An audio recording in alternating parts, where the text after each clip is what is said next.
Hey there, it's September 7th and we have come to the end of our growing season where I live. In fact, as you can see right here, I had to put a greenhouse above my tomatoes last night as we were down to 35 degrees. And so I just wanted to make sure, just in case we got a frost, that everything in there was protected so that we could get those tomatoes to finish out. But I'll give you a quick tour of my garden for the beginning of September, what's still left to be harvested, and how things have kind of looked as we end our growing season. So for starters, I just have to show you this pumpkin plant. Now I only planted one pumpkin and it started off over here where this metal cage is, and it went several different directions. And I know that I could go ahead and trim this, but I was just kind of curious how many pumpkins it might actually attempt to grow. The sad part is that it's just now starting to develop some pumpkins and we're at the beginning of September. So in here I already harvested my potatoes. I ended up with about 70 pounds of potatoes between my grow bags and this garden bed. So you can always see that video if you'd like to see more about the harvesting of our potatoes. My herbs, the lavender is starting to grow, just a few lavender sprigs. If I needed some lavender, I could easily harvest these greens and freeze dry them or dehydrate them. My lamb's ear looks like it's getting ready to be harvested, and I'm just going to pick a few leaves, freeze dry them, and crumble them. My chamomile looks pretty much done. We did have a cherry tomato plant that decided to just grow, so I transplanted it here. I already harvested my Melissa and freeze dried that, and I still have my thyme and oregano that I will probably harvest and freeze dry those as well. In here, as you can see, my tomatoes. Now this greenhouse is super cool because it fits over an 8x4 garden bed. It could also be used as a freestanding greenhouse, as it does have some metal framing to it. So you could easily stake down the corners, you have great venting, and you can easily get in there. So I'm gonna just leave that on for tonight because we're calling one more cool night before we switch over to some 80-degree temperatures again. My pepper plants are looking good. I pulled most of my big peppers off last night as I just wanted to make sure I could get those before the frost. Our cucumber plant is still doing so good. It's crazy to me how much it has come down this other side of my, garden tower trellises, I guess you could call them, here. So maybe next year I'll have to consider with these two plants maybe doing a higher yet one. But it is so fun, like just crawling through here as I'm like 5'4" and I can fit through really well, to just look up in there and see all the cucumbers. It's kind of fun. And then my asparagus is still continuing to put out a few new stems, but they'll be seeding here shortly. I'm going to try to harvest my chives yet and freeze dry those. The dill definitely is done. It's turned brown.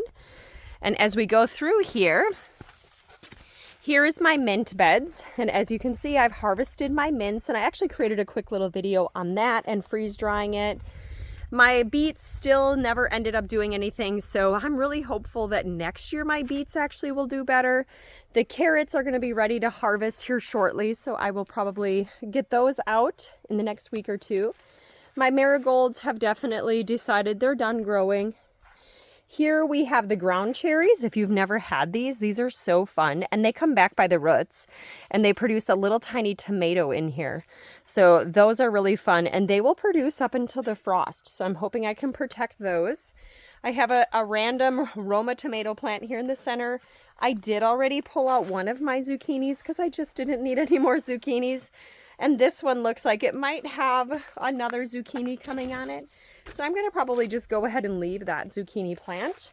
We did, if you saw in my August video, get this garden bed installed. I took up my block and started filling it. So now when I go to empty these garden towers, I'm going to just dump the dirt on top. And then in the spring, I will go ahead and fertilize all this dirt. Over here, I have a mum that I got this spring that we just chopped back, and it looks like it might actually produce some flowers for this fall.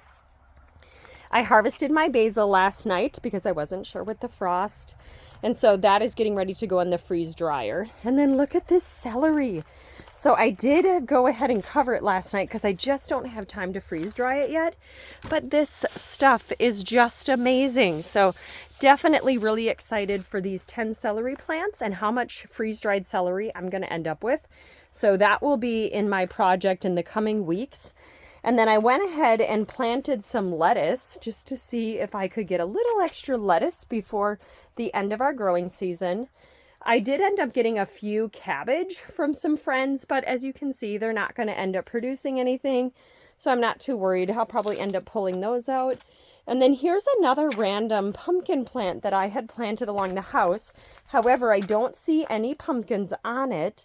So I'll probably end up pulling that out this week as I get ready to, you know, kind of like finish up my garden. But I did end up with, and I got to show you, a pumpkin. So here it is. It's dark green. So I don't know that it'll turn orange before the end of the growing season.